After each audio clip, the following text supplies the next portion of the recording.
Hey, what's up, everyone? Welcome to Culture Binge. This is the Wisecrack podcast where we dive deep into the cultural zeitgeist to tell you what's going on. I am Michael, joined as always by the Bubba Gump of the cereal aisle, Alec. Alec, how are you today? Great. Great. And Serby, the Judy Bloom of corporate astrology. How are you doing today? I'm well, thank you. How Yeah, are this you? is good. I'm good. I think we're live, and we weren't live last time. So it's always good to be live. Always good to, have the thrill of the failure stay in. Anyone who's watching us right now, we could screw up, and they're going to see it, and it could be beautiful. Of course, if you're listening to this after the fact, we'll cover it all up. Now we got a lot to talk about today. It's actually been a genuinely busy week in culture. It seems like things are picking back up. Like we're not even going to talk about the big boat that was stuck in the canal. That's how many good topics there are to talk about. Then we're not talking about the boat. But we're going to get into, Satan and what Satan's up to. We'll Yeah. talk about books, and we'll talk about shrimps and cereal, and the constant phenomenon of milkshake ducking. But first and foremost, let's do some slaps and chaps. Serby, can we start with you? Sure. So, what chaps? I'd say the last few weeks have been kind of hard. I've been reflecting a lot on like different experiences in my life. And when you just start to go down this rabbit hole and you remember all the shittier things that have happened. So I'm going through that right now, like just remembering moments of like sexism and racism and all the Oh. other isms. Um, and it doesn't feel great. So my mood's been a little bit low. However, what has helped me is watching Good Girls on Netflix. It's super fun. I love Christina Hendricks. Anything she's in, I will watch it. So I'm really enjoying it. If you want to watch a fun show that is quite engaging, check out Good Girls on Netflix. I wish I was Sounds sponsored by Netflix.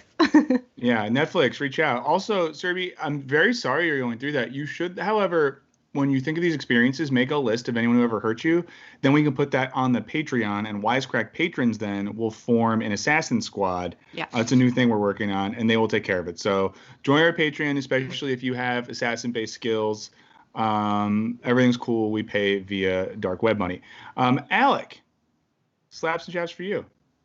Slaps is I got a vaccine appointment. I don't believe it's real. I think they're going to take Yeah. it away from me. I think they're going to show up and be like, "You thought you were eligible? You're not over 30. I'm over 30." But anyway, so that's cool. And then, if you ask them and you do it right, the microchips that go in you can actually turn Uh-huh. you into like a cyborg from DC situation. So I'm going to be like extra smart. I'm going to have some like cool abilities after the fact.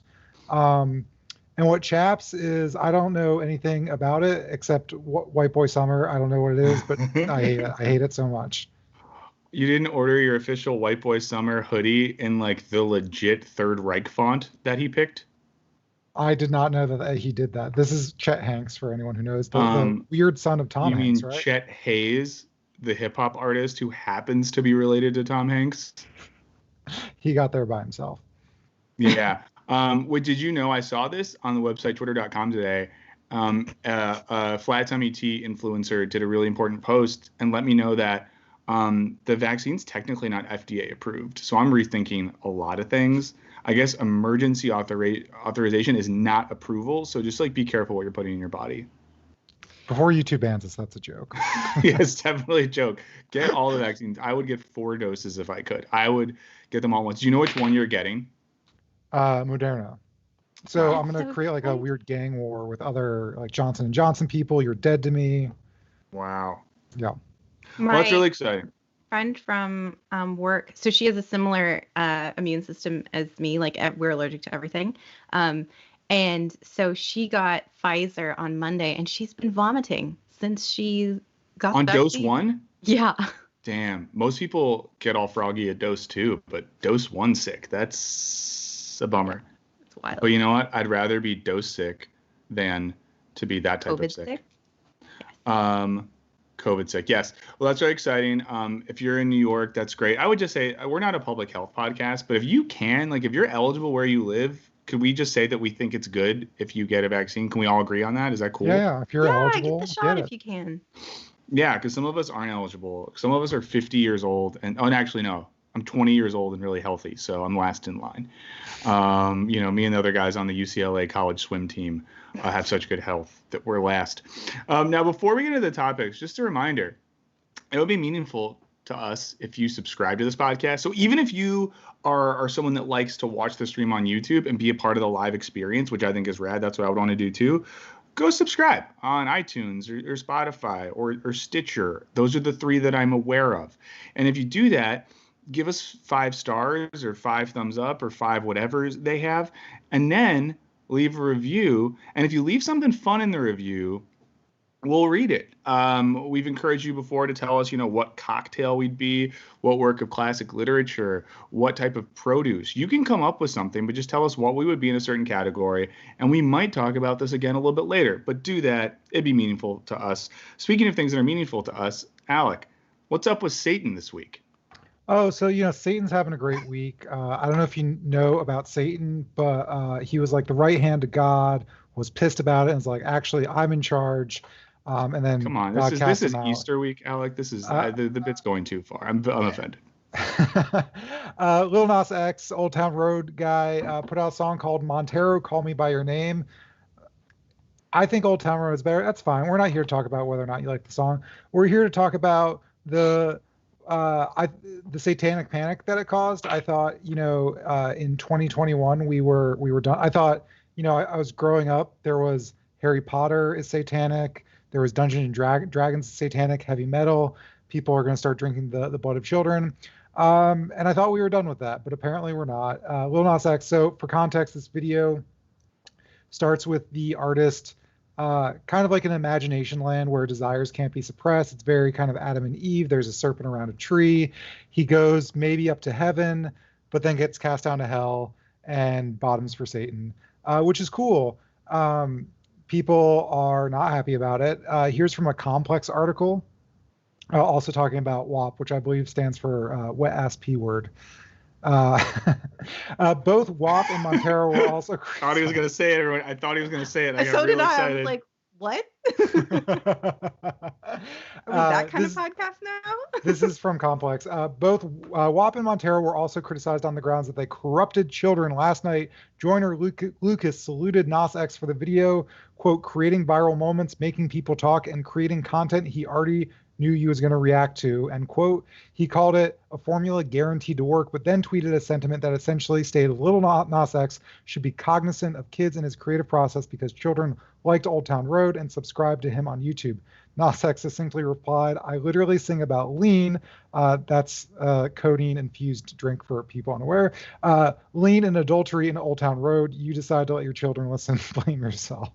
I really like Lil Nas X just dunking on people. I think more than his music, that's kind of what I like most about him. Yeah, he did some elite posting this week, just elite level posting. We're gonna get into some. Sorry.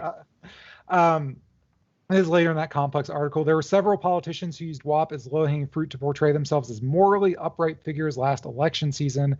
Just a couple days after Montero, Nas X announced Satan Sneakers, a limited edition rendering of the Air Max 97s with reference to the Bible verse Luke 10:18, which says, he replied, I saw Satan fall like lightning from heaven. South Dakota Governor Kristi Noem came out against the shoes on Twitter, blustering, our kids are being told that this kind of product is not only okay, it's exclusive. But you know what's more exclusive? Their God-given eternal soul. Wait, is that what the governor actually said, or is that you adding a riff on the end? Wow. No, that's what an actual politician said. Things escalated in a variety of ways. The Kent State gun girl, who got famous for carrying around guns, was mad. At which point, Lil Nas X threatened to fuck her dad. It was a whole thing. But yeah, I mean, first things first, what do you all think? I think there's a significant amount of drama about shoes and a song when I don't really see the big deal. Like it's just a pair of shoes and it's just the song. Yeah. Yeah, like the thing too is the one bummer is no one's really talking about the song and if it's good or not. It's more about this viral moment, which is fine. I get that, like, that's a part of it. But yeah, it's just like, who cares? when I was a kid, well, let me age myself here. I mean, like, Marilyn Manson did tons of crazy shit and was on MTV all the time and was a huge part of culture. Like, tons of music that happened to be created by people that don't look like Lil Nas X in the 90s dealt with like satanic and dark and occult themes. So it's like, whatever. That's always been a part of culture. And even in like the medieval and Renaissance eras, there was art that represented this type of stuff. So it's not like the dude invented Satan.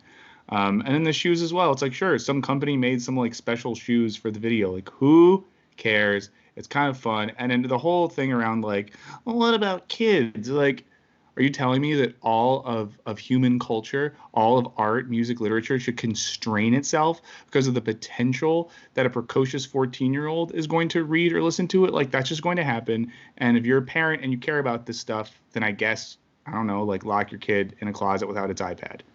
Also, if some 14-year-old is like, when I grow up, I want to fuck Satan, like, I see no harm in that. You know, like, what You're is not Satan ever going done? to. It's not like my kid says, like, I want to grow up and like fuck Tom Brady. And I'm like, okay, Tom Brady is a person who exists. Maybe you're gonna have sex with Tom Brady one day. You're not going to have sex with Satan. And then maybe that's a conversation you have with your kid. Like, well, what does that mean? You desire darkness and transgression. What does that say about your psychology? What are you transgressing against? Let's get to the bottom of that. Is And this you could really have a the best discussion. demon to want to fuck? Like, what about Baphomet? What about Mammon? Like, there are How do other you demons know out all there. these demons? I bet Serby doesn't know the names of demons. Um, That's a good thing, by the way, Serby. I think it's because you're a well-adjusted person. You can't just list off demons like they're Pokemon cards. there is a component, and I think you're touching on this, which is like, I think it's very funny, but at the same time, I feel like I'm being conned into caring. Mm-hmm. Um, because I mean, Marilyn Manson in the 90s, his business model as a musician was to like offend conservative evangelical Christians who would like protest his concerts, and like he would cash in because angsty 14-year-olds could be like, I'm deep and dark because I like things that look like the devil. Um, but I mean, like, in a weird way, this is all coming down to like, is this just, I mean, not that the whole video and everything about it is Lil Nas X trying to sell shoes, but in a weird way, it comes down to that. Like, conservatives are mad at him for like promoting Satan or whatever. And it's almost like kayfabe. Like, I think these people believe these Mm-hmm. things, but like the same people who are all about like free speech are like, oh, but not about like gay sex stuff and Satan. Like, so, I think they are being hypocrites, but in a way that they don't care about, because it's all about like the projection of this thing. And on the other side, like on the left, it's like the projection of like defending Lil Nas X and needing to say like, oh, what he's doing is like super cool and important. And again, like, I'm not really here to break apart like the artistic message of it, Yeah. but when you're selling $1,000 Satan shoes, which, if you're a sneakerhead and want to spend $1,000, there's a little bit of human blood in them, allegedly. I I don't want know, blood like, shoes. is Lil Nas X dunking on Caitlyn Bennett and her poo-poo pants like just a way to sell sneakers and more albums? And at that point, should we care? Or are we complicit for caring? Yeah. Well, one thing too we should note is that when he put the video out, he posted on his Twitter like a note to himself that was to his child self, basically saying like, "Hey, you're confused. You feel bad about like your desires, your sexuality, or whatever. You shouldn't. That's awesome. You're beautiful." And that fucking rules. And Yeah. that's so important for like young people to see that message. And I think that's something like, and we brought up Marilyn Manson. Let's just make it clear too. Lil Nas X seems like a cool guy. Marilyn Manson, total piece of shit. We're not saying that he's good, because Marilyn Manson's message wasn't like affirming like queer kids that felt alienated. So I think the fact that Lil Nas X is doing that is just objectively good and cool and a great part of this. The Marilyn flip, Manson would do things like war is bad and like your politicians are lying to you. I And mean, he I'm would not also defending. rape young Yeah, women. no. He's a bad man. Yeah, but he said it in like a vapid, meaningless way. Yeah. Also, did you guys know that Marilyn Manson is actually Paul from the Wonder Years, but grown up? Google it. Not true. That's what people said when I was young. Also, by saying the Wonder Years, most of you just said, "What is that?" Now you're going to look it up. You're going to see what year it came out. You're going to say, "Is Michael 50?" But what you were just saying, Alec, reminded me too of, there's one of my favorite lines from Soren Kierkegaard, philosophy bro from Denmark.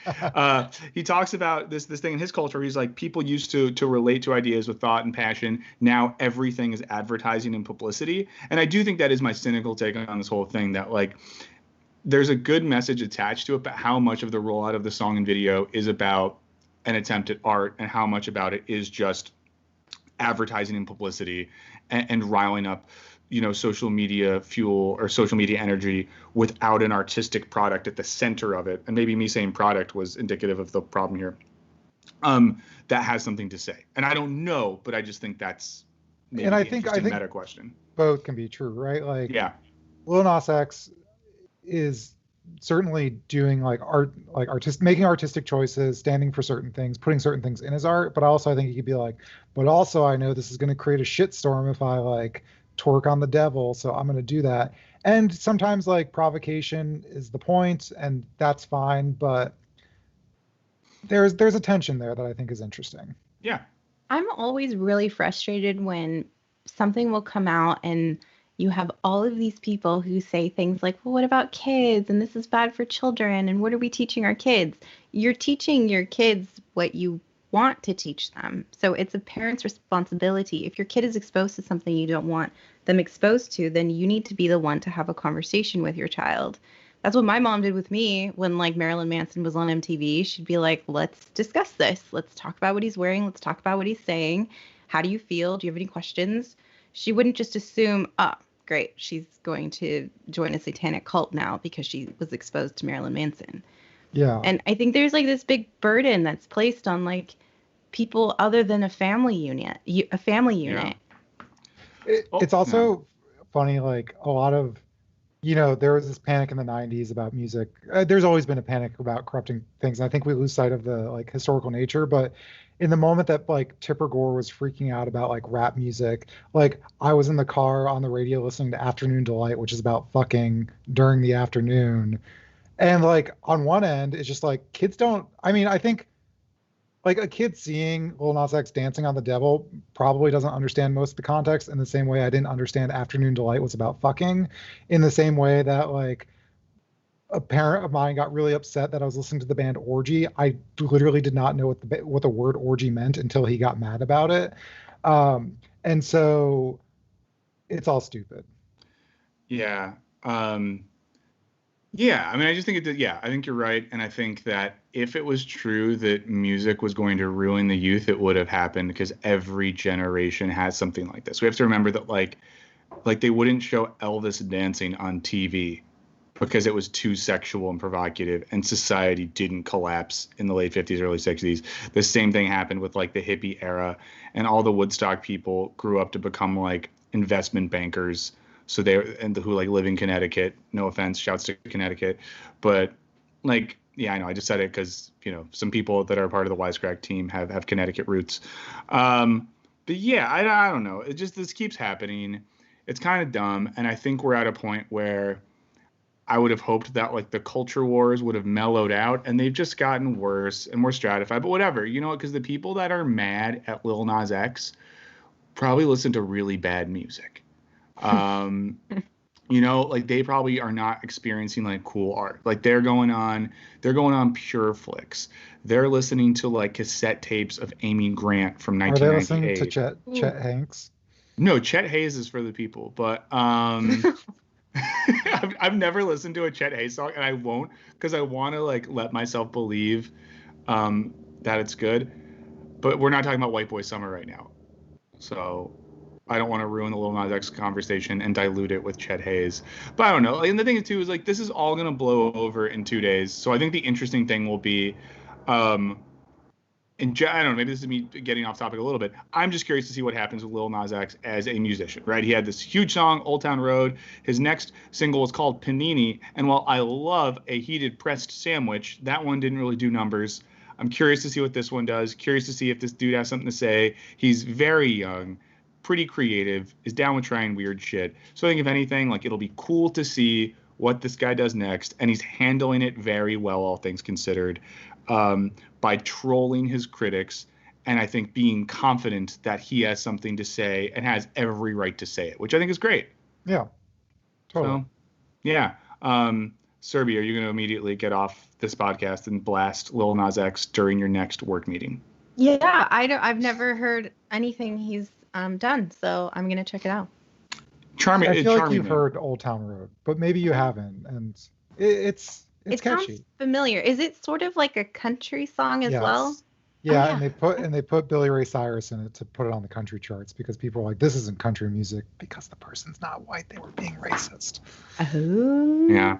Also, country music is so crazy because, and let me say this, so if there's any country heads who listen to this, I really like a lot of like more traditional country, and by that I just mean like good songwriting, and I don't mean like old crazy white guys. One of my favorite country artists is Margot Price, who's like a badass, cool, edgy feminist woman. But I was watching the Grammys and they did all the country performances. All it is pop music sung by mostly white people who just aren't that good at singing and couldn't sing like R&B music well. Like the song structure is just pop music. There's nothing about it that makes it discernibly country. And then sometimes they even do like cadences that are cribbed from like rap and R&B music. So it's sort of just like, are you just afraid to make pop or R&B music so you say it's country and there's like a steel guitar like twang every 6 bars? I don't know, not for me. All right, there it is, everyone. Shout off in the comments. And everyone watch that video. Let us know what you think. Very curious to talk with you about Satan. Now, Satan we know of because of the Bible. The Bible is a book. Books have been known to change lives. Serby, I feel like you wanted to take some time to get us back to the importance of literature and its life-changing impact. Am I wrong? And if no, the floor is yours. That was a really slick transition. I appreciate it. That's what I do. So I've been thinking a lot about books because, so as I mentioned earlier, I've been thinking a lot about my life. And growing up, I often felt like an outsider.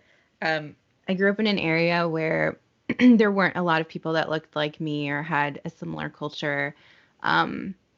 Like for an example, when I would say I'm Indian, people would ask what tribe I'm from. And on top of that, I was also just really outspoken as a kid. I had an opinion about everything and I wanted to share it with everyone.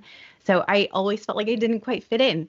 I looked different, I sounded different, and I wasn't better or worse than anyone. I just was different. So to escape, I read a lot and I would develop really strong attachments to the characters in books, and I would laugh and cry and I would feel everything so strongly. And I still do, even now. If a character dies in a book, I'll feel like I'm in mourning. If something great happens, then I'll want to celebrate. And I think a lot of my personality developed as a result of the books that I read as a kid. And I wear my heart on my sleeve, and I think it's in large part to literature. And recently, Beverly Cleary died. And for those of you who don't know, she was a novelist who created the wonderful character Ramona Quimby. She wrote several children's books, but the series that she's perhaps best known for is the one about Ramona. And she's young. I think she's about like 8 or 9. And it's about her life. And some of these books are called Beezus and Ramona, Ramona the Pest, and Ramona the Brave. And I loved these books. I think my mom bought me the first one, and she was like, "You would really like this." And I think I was about 6 or 7, and I just loved it. Ramona is smart, and she's quirky and weird and outspoken. She's annoying. She feels everything so passionately and deeply, and she's so brave. And I learned a lot from her as a young girl. And I've been reading a lot of articles about Beverly Cleary and about Ramona. And this excerpt from Allison Hope's article perfectly captures my feelings. She writes, "Ramona is there for all of us pets who speak up in meetings even when the men interrupt to talk over us. For us pests who show up unabashedly sporting our soccer shirts and our short hair and our big personalities and our we don't take crap from anyone attitude. Thanks to Beverly Cleary, Ramona Quimby will still be there to fuel the spirits of future female presidents and CEOs, rock stars, and scientists. She'll keep guiding us with that little voice Cleary helped create in our psyches, telling us we can do it." And there's so much power in words and in literature, and it shapes our perspectives, and it can help determine how we react to the world around us. And other books that have helped me are The Boxcar Children I learned about caring for the people you love. Harry Potter, I learned to be brave. Anne of Green Gables, I learned about awkwardness, social awkwardness, and it's okay to not be the prettiest person in the room. And intelligence is beautiful. I learned about having the courage to try from the Phantom Toll Booth. And from Hatchet, I learned that sometimes you're alone and afraid and angry, and the only person you can count on is yourself. And I feel like there are times throughout my life when I will revisit books to remind myself of these lessons. For example, I've been going through like really challenging things at work recently, and I go back to Hatchet because at the end of the day, it's me. Like I have to be the one to figure out an action plan. I have to be the one who's solution focused. So I know like it's like a book on the surface and it's a children's book nonetheless, but still there are lessons to be learned. So I'm curious what books you have or what authors you followed throughout your lives that have meant something to you and have impacted your careers or your perspectives or shaped your personalities. Do it, Alec. Oh, okay. I feel like, especially in the fiction department, probably very outread by Serby. But Same. One book that I have gone back to and read a few times is Life on the Mississippi by Mark Twain. I read it a long time ago. I wasn't always into reading as a kid. Like I read a few books, but I think there was like a particular moment when I was like 16 or 17 where I just started reading a ton. And I think I read it like in that 2-year span. But anyway, it's semi-fictional about Mark Twain's experience as a riverboat captain on the Mississippi River. And what I found was really interesting, and I think kind of like opened new doors for me, like as a reader and as a person, is like on paper it's the most boring thing ever, right? Like, do I want to read like a 600-page book or 400-page book on a guy like floating a boat up and down a river? Like, no, but like it's all of the sort of tangents and adventures it goes on, like as he meets people, as he goes on shore, as he hears stories from other people, and just this kind of like incredible snapshot, I think, of American life at that time. And I think it's really given me, I think, better perspective on sort of like learning and sort of appreciating the world around you, and even sort of like his love of the Mississippi River, which is a weird thing to love. In prior to this, you're like, oh, like I get it, and I think that kind of informs how I think about a lot of things. I could also probably name a bunch of philosophy books, but they're boring. I don't think philosophy books are boring. It's actually this book called On the Matter of Philosophy. Stop it. By this guy, Michael. Shut up. You shut your mouth. No, those are good. And also too, Serby, just incredible list you had there. I think everyone should just hopefully if you're listening, rewind it, like hit that button that goes back 30 seconds, like 4 to 5 times, and then just write down everything Serby said. I am, demographically, Alec, we're just showing our homogeny here because Mark Twain was also important to me as a young person. But I think for me, like the thing I liked about Mark Twain and, like the greatest hits like Sawyer and Finn are that like he gets at the idea that it's okay to maybe be like a little bit alienated, weird, out of it, curious, reckless in a way that makes you feel at odds with your family, your classmates, or your friends, but that's okay. And I know that was something I really connected with. I think I kind of had my first moment where books helped me a lot or like changed my life in my college years. Because not to be like too real, but like Serby said some real stuff, so I'm allowed to as well. I didn't grow up in an environment where things like mental health were spoken about openly or where that was even like a thing. So I think for years and years, I was like suffering from different forms of like anxiety and depression, but just didn't know what that was and just felt like bad about myself or like I was weird or there was something wrong with me. And there were some books I read in like my college years and right after college really helped me a lot. One was a novel by an author named Benjamin Kunkel, who mostly just writes about like Marxist economics now, but his first book was a novel called Indecision. which I don't know, I liked a lot, and had a character who was a little neurotic and was reading philosophy and didn't know what to do with his life. Also had a sexual fixation on his sister, which I did not relate to, but that was in the book as well. But something that made me like, I don't know, feel a little like seen and felt like it was okay. And that we can be in a weird spot, not know what's going on with our life. And then there was a series of books that I read right after college by an author named Lars Eyer, who I like a lot. You should all read his books. But his first 3 books are a trilogy called the Spurious Trilogy. It's Spurious, Dogma, and Exodus. And they're 3 short books that are kind of like Beckett vibes, that are 2 functionally alcoholic philosophers at the odds of British culture, trying to find meaning in the world, and failing, and kind of like dealing with the impending doom of reality while everyone around them acts like everything's okay.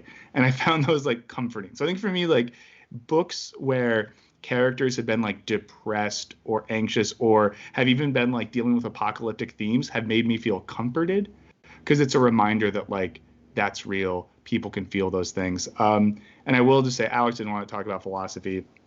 I will say there's a philosophy book that did change my life a lot, by a philosopher named Adrian Johnston. If you like philosophy, I think he's one of the most important, like currently working writing philosophers. And he has this book called Zizek's Ontology. Now you hear that and you're like, Sounds oh, like a book. banger.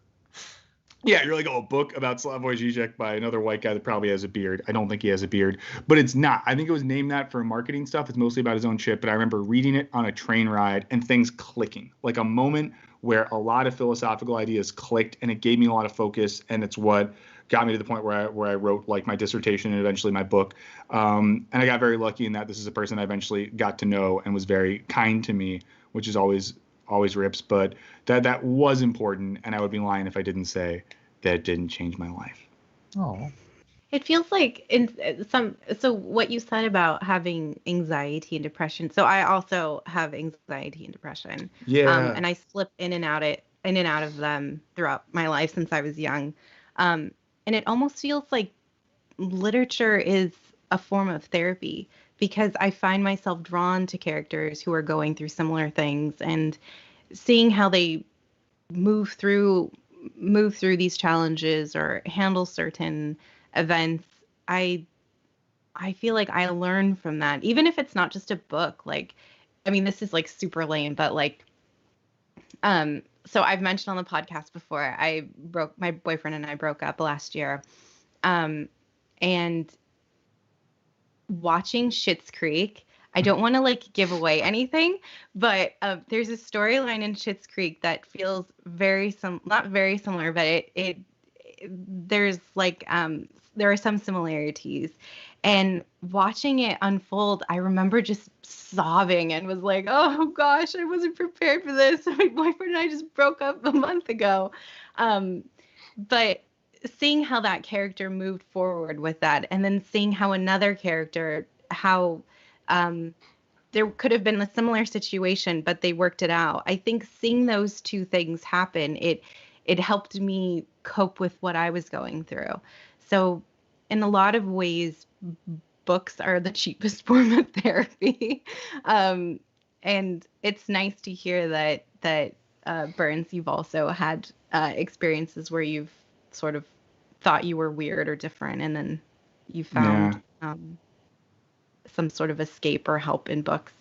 Yeah, it was good until I started working at a company where I had a boss whose name is Alec that just messages me every day and says, "You're weird, you're different," at a constant clip.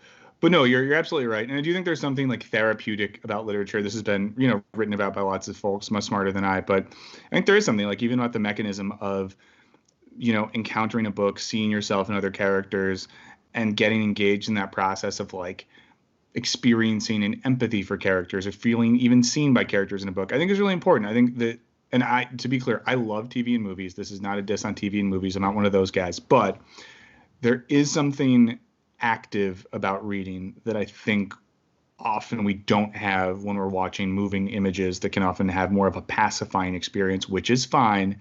And I just don't think you can replicate that, the active experience of reading. I think it does something to your brain that a lot of other methods of culture consumption do not. Mm-hmm. Perfect. Yeah.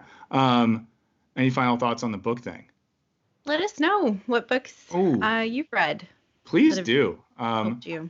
I will say the last two novels I read, I liked a lot. One was Fake Accounts by Lauren Euler, which I mentioned, I think, a few episodes ago, and someone wrote and said they read it and liked it.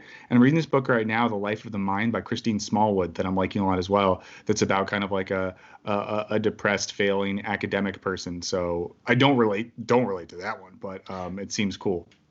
Throw your books in the chat instead of saying weird things like legalize crack. Have no idea what that has to do with this conversation. A lot of weird stuff happening in the chat. Well, I mean, I would say the legalization of crack would probably be an overall beneficial thing to society, not in that people could do crack, but just that crack wouldn't be policed in such a Oh, yeah. bad This wasn't way. a statement about drug legalization. It just Oh, seems I like don't. there's a lot of weird things happening in the chat right now. Well, hey, Our stay viewers weird, are chat. wild, and I love them. Yeah. Also, I'm gonna say this now so that no one calls us out for this later. I didn't do a slap in a chat today. I set you both up and then I just kept it moving and I just realized that. So I just want to say that so no one writes us and says something like, "Wow, Burns is losing his fucking mind. He didn't even do a slap in a chap." I just want everyone to know that. That's all. If I had to say what they were, I don't know. It probably would have been that I'm enjoying leaving dumb movies on in the background sometimes when I'm working at home and it's just too quiet and weird. I find that fun. My chaps, it's very hot where I live, but whatever. Also, yeah, have fun in the chat, everyone. Final topic of the day. We'll get to this quickly, and I know we got to wrap up soon because our friend Serby has to run to an important business meeting. She has to get to via private jet. I'm not going to say it involves Mark Cuban, but it involves Mark Cuban. So if you were on the internet in the past week in any capacity, there's two words that mean something to you. And these words are shrimp guy. I assume when I say shrimp guy, Alec and Serby, these words mean something to you. Fair? Yes.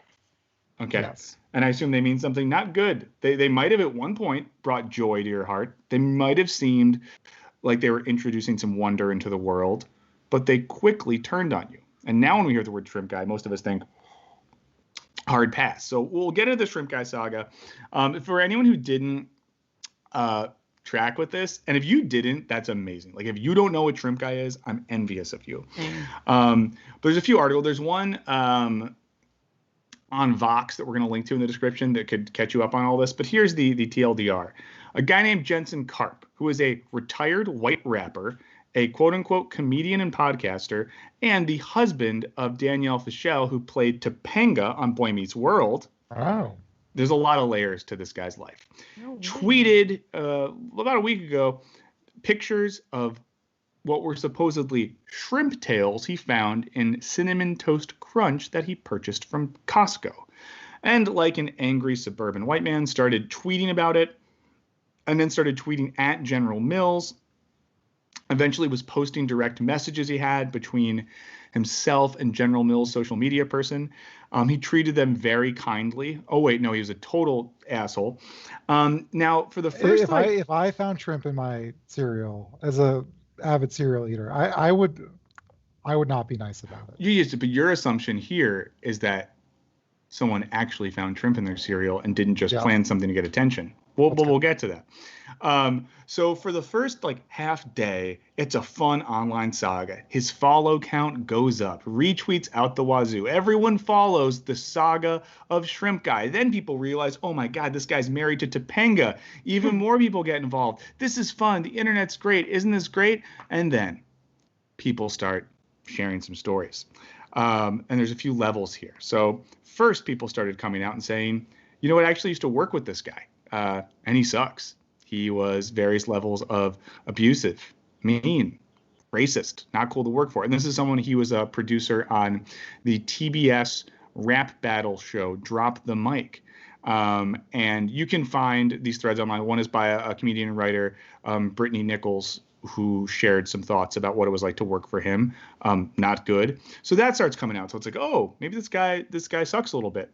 Then it starts coming out that he's stolen multiple ideas, including the podcast that's on the main picture on his Twitter. It's a podcast about Cameo.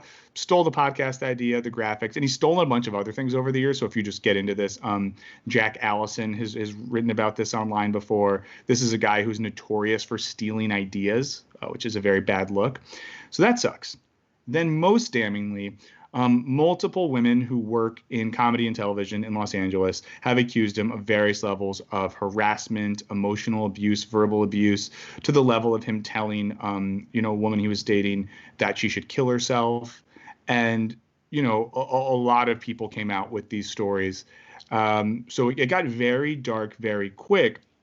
And I will say, like, I hate to pull this, but, I think for folks that are based in Los Angeles and are adjacent to the industries that this guy works in, it's long been like an open secret that like he sucks, and is a bad dude and not cool at all. And especially anyone that like rises to fame by being a white rapper who then immediately abandons the genre of like rap music to try to transition into like a marketing and comedy career. I don't fucking trust you. But so this, this kind of was really peak milkshake ducking. If you're not aware of that term, this is the phenomenon by which something happens online that everyone gets excited about. It sparks wonder and joy, and soon we learn that the thing we liked was actually bad. So, anytime someone goes viral and we find out that they had a tweet from like 3 years ago that was like, actually, I think 9/11 and the Holocaust were good, and we're like, oh no. Alec, go ahead. It's just based off of a satirical tweet that's like introducing the latest sensation, Milkshake Duck. Mm-hmm. We're sorry to inform you that Milkshake Duck is racist. Yes, and Milkshake Duck is racist. And I saw one tweet today or last night where someone just pointed out that like, wow, this guy really blew up his whole life for 18 hours of viral attention. So, and I do think in like the whole milkshake ducking phenomenon, this one to me was just it was very fast. The cycle happened in like 24 hours. And I will say this, I 1,000,000% believe that this was bullshit, that this person did not find trim tails in their cereal, and that somehow this was a ploy to get attention on the internet, because by all accounts, this person is very bad. Now, I'll read one quote. This is from the Vox article. And this quote is especially disturbing considering a few of the women. And then these women all did public Twitter threads about this. You can find them. It's their stories to tell. One of these women said in particular that he gaslit her in really horrible ways, so sort of like telling her feelings and her ideas were wrong. Then he said this when asked by Vox. He said, this is what he said about General Mills cereal. All you have to do is say, this is such a bummer. We're going to look into it. We're going to recall the ones from your Costco. Like, it's such an easy PR thing to do. But instead, they wanted to basically gaslight me.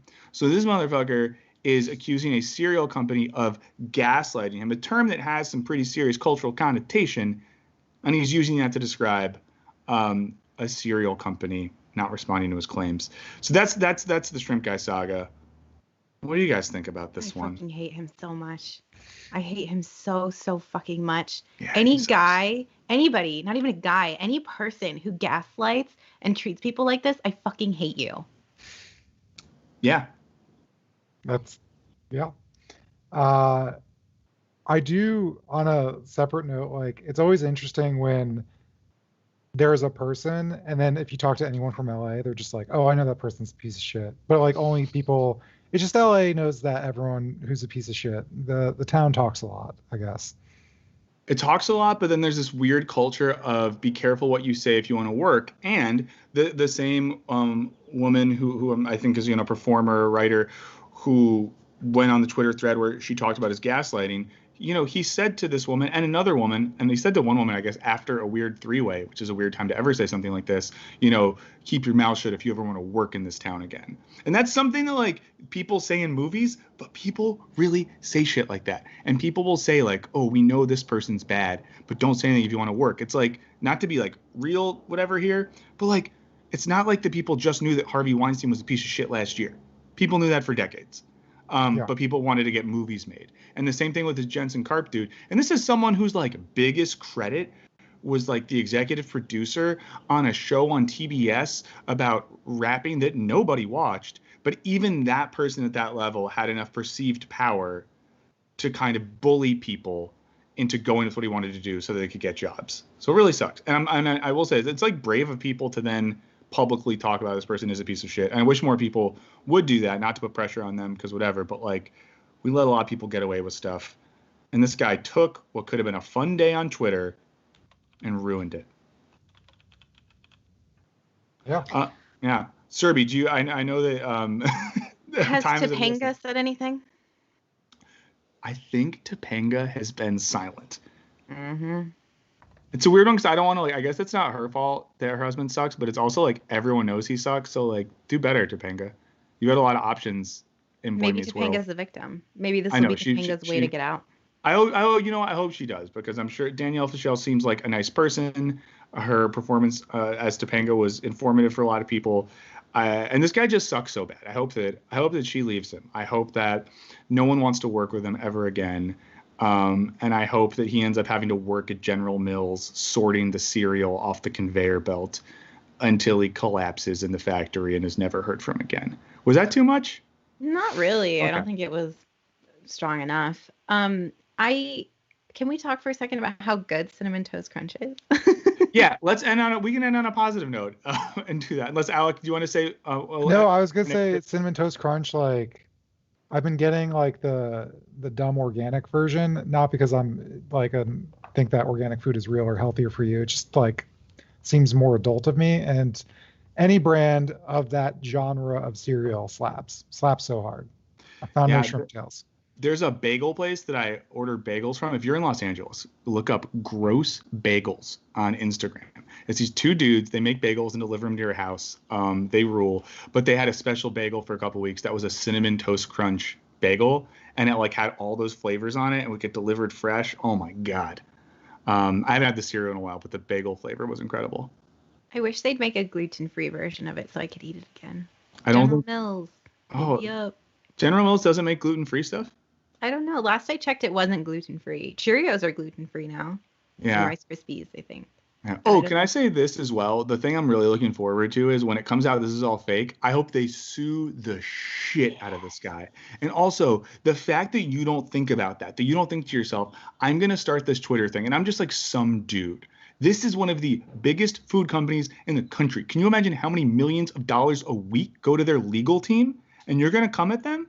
And not that that's good, corporations are bad, et cetera, et cetera. But in this case, I want to see the corporation just destroy, just ruin his life. Agreed. Not Danielle Fishel, though. We want her to get good money in the divorce settlement and then his life to be ruined. Yeah. So that's that guy. You can let us know if there's other notable milkshake duck people that you're interested in.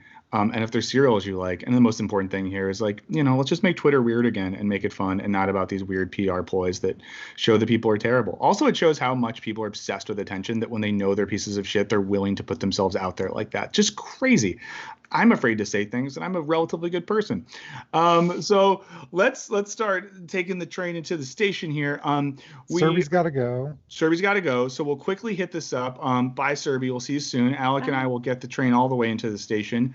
Choo choo. So we won't do a full-on voicemail mailbag this time, but what we do want to do, we've said we want you to and I will say the thing in a second. We said we want you to review the podcast, so we're going to look at a review. But of course, for future weeks, call us, email us. We want to hear about your thoughts on Lil Nas X and Satan. Tell us what books are meaningful to you, and what are your thoughts on Shrimp Guy and the milkshake duck phenomenon in general. You can call us at 213-534-8807. That is 213-534-8807. I just realized that's one of the only numbers I have memorized now, and if I end up getting arrested, there's going to be a message from me on the Wisecrack line. Hey, Alec, I've been arrested, and can you Google a lawyer for me? Honestly, this is my one call. Yeah, it'll be Burns isn't hosting this week. We haven't heard from him. Well, let's check the voicemails. It's I've been here for 5 weeks. Please help. But you can call that number or email us at culturebinge@wisecrack.co. Please do those things. We love to read your emails and listen to your voicemails. As always, even if we don't get to all of them, we read all of them. We like all of them, unless they're mean. But you wouldn't expect us to like it if it was mean. But almost no one writes mean stuff because you all rule. But for the time being, we have a review, I think, on iTunes of the podcast that I think Alec is going to read for us. Oh, I'm going to read it. Oh, geez. Oh, I can do it too. No, I'll do it then. It's fine. Wow, Alex, someone asked you to do something and you just freaked out. I thought you said you were going to read it. I'm doing it right now. Okay, so this is from Tomcat Choirmaster. The review is titled Love and Happiness. Tomcat says, Wisecrack's Culture Binge podcast changed my life forever, and it could change yours too. After just 3 episodes, I joined a CrossFit gym, found God, and learned to read Old Slavonic. After a whole season, I started receiving acceptance letters from graduate schools I hadn't even applied to. The mayor gave me the key to the city. Because of Culture Binge, I found love in a lonely world, established an enduring inner peace, and achieved fully realized selfhood. If you're looking for the keys to the kingdom, everlasting youth, and eternal joy, well, then look no further, friend. Thank you, Wisecrack crew. P.S. And this is what we really love to see. If the Culture Binge crew were Criterion films, Michael would be Withnail and I, love it. Serby would be Rushmore, wow. Alec, and this is great, would be the discreet charm of the bourgeoisie. Haven't seen it. Want to watch it now. All of those are great films. Withnail and I is about two British drunks wandering into the countryside trying to find meaning in a lonely world. It's actually the books that I mentioned earlier that are meaningful to me. Reviewers said they were like Withnail for I and I. Serby, second is Rushmore, second Wes Anderson film. Kind of cool, quirky, smart, fun. It's about a child competing for the romantic interest of a teacher with Bill Murray. Most definitely. And everyone knows that Serby has competed for romantic partners with Bill Murray multiple times. She's not here, so we can talk about it now. Bill Murray is Serby's nemesis. And the discreet charm of the bourgeoisie, I'm forgetting the director's name right now, but he's a Spanish director that made a lot of films in France. And it's this kind of like absurdist take on the like vapid nature of bourgeois life in the 70s. And it's really weird and fun. It is. I think you can stream it for free if you have Amazon Prime. I mean, like, not that I'm endorsing any company, but it is, you can watch it for free if you have Amazon Prime, so worth checking out. So before we go, couple last quick things. We said this before. If you took our call to action and jumped on that Hi-Ho app, we have a video up there right now where I want people to talk about the Snyder Cut, and we're going to use it for something potentially. So if you're on there, check it out. Let us know what you think about the Snyder Cut. If you want to bug us in a non-email or phone way, you can find us on social media. I think we'll put those on screen so we can make sure Serby's is there. But Alec, where can people find you on social media? Before I do that, I have to last-minute donation from Stacy. Thank you so much. It says, I can't keep this thing live on my phone. Here's my penance and my thanks for being amazing as always. So Stacy, you owe us nothing, and we owe you everything. And thank you so much. Yes. I'm on Twitter at WisecrackAlec. Also, email us at culturebinge@wisecrack.co if you have thoughts, questions, whatever. Want to get into grad school? Yeah. Well, did I not say the email before, or were you just reiterating? I can't remember. Wow. I'm not doing slaps and chaps. I'm forgetting emails. I'm at Michael O. Burns on all the social medias. Find me if you're cool. Miss me if you're a dick. So we will be back in 2 weeks. We should be streaming them. I think culture is really on an upswing, so we're going to have tons of stuff to talk about from here to infinity. Vaccination is leading to total chaos in the world, so lots to talk about. Any last thoughts from you, Alec? You know, it's nice that I feel like culture was being sucked into a black hole of Donald Trump. And even though Shrimp Guy sucks, like, I'm glad that we had that internet saga. I'm not glad that he's shitty, but, like, these are the stories that can live and breathe, like the Suez Canal story, now that things are not, I mean, they're still a nightmare. I don't know what I'm saying. Wow, that was really deep. We're going to end on that. Serby says goodbye as well. He's been Alec. I've been Michael. This has been Culture Binge. We'll be back in a couple weeks, and we will see y'all then.